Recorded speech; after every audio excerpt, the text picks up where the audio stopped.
Shalom and welcome to our broadcast today. I'm Phil Blazer. Two topics, both cultural. One, a museum.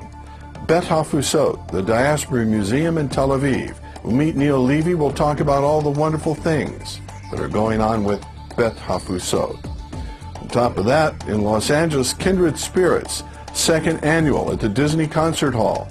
We will have Cantor Elon Davidson, and we will have Noreen Green and friends with us to discuss that most intriguing performance coming up right around the corner.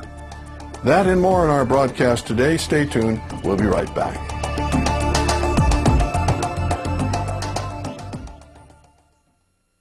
Well, shalom and welcome back. Neal's here to talk about Beth Hatefutsoth. Really all started with the destruction of the Second Temple. Neal had nothing to do with that. Just wanted to clear that up at the beginning. Neither one of us. We had nothing to do with that. The Jews left. They went out. They became the diaspora. And then many, many generations later, the Diaspora Museum, part of the, adjacent to the Tel Aviv University. On the campus. On the campus, in Tel Aviv, basically. A little bit on the outside of Tel Aviv, but pretty close to the center. Everybody thinks the center of Tel Aviv, by the way, is Hayekon, because that's where they stay in hotels. Right, or on the beach. Or on the beach. Right, right. But coming back to the museum, what a great blessing for Jews and non-Jews to better understand their roots. I mean, absolutely. Israel is so close to America in this concept of immigration and a melting pot. What's the history of the museum? When did it get started? When was it inaugurated? The museum actually was planned during the 1960s. A group of people came together led by Nahum Goldman, who was then head of the World Jewish Congress. And the idea was to build a museum that would present and display the story of the diaspora. It was a number of partners came together, including the World Jewish Congress, Tel Aviv University, that's why we're located on the campus, the Tel Aviv Municipality, and the Jewish Agency. And actually the museum was inaugurated in 1978. We've gone through, we just celebrated last year actually the 30th anniversary of Beth Hatefutsoth. But now we're launching a whole new plan. It's a whole new world. Right. I mean, there's websites, there's the internet, of course, extension, digital television like our network. It's a whole different world. Therefore, right. There's a need for a whole different museum. Absolutely, absolutely. For various reasons, the museum was not updated during the course of the 30 years, not technologically, and also not in terms of the narrative. And as you just said, Phil, the world has changed. And in 2005, Arik Sharon, who was then Prime Minister, passed the Beth Hatefutsoth law, establishing it as a national institution with the same status as Yad Vashem and the Israel Museum.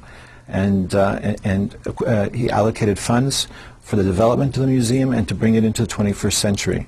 We went through a long strategic planning process, which gave certain recommendations, and now we're acting on them. The number one recommendation is to build a whole new museum. We're going to, in the same space, going to build a whole new museum, no longer the story of the diaspora, but rather the story of the Jewish people.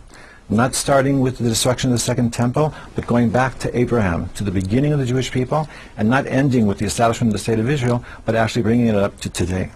And also the way the story will be told will be different, not just technologically, but also in terms of how we present the story.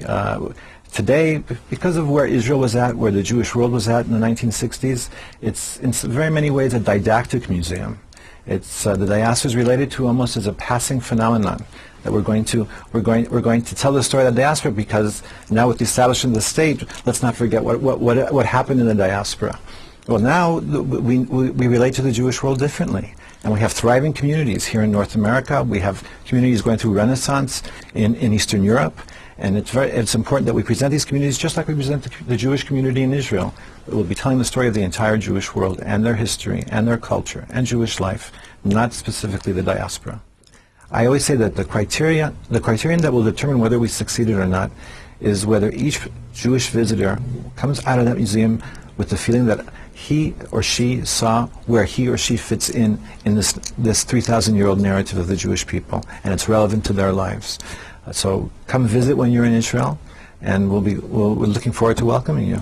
Well, we at JLTV are looking forward to partnering with you in whatever we can, because this is a wonderful extension of what we're all about. That's right. That's right. It's nice to see that there's really new life a lot of new energy at the museum. It's very exciting, very exciting. And it's interesting to note that you mentioned that it's become now a national institutional landmark, an official destination for our viewers to go to. It's a must-see site.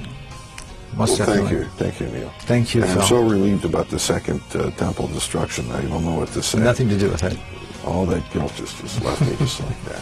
We'll be right back to look at Beth Hatefutsoth, Diaspora Museum's very special video tribute on the Jewish people.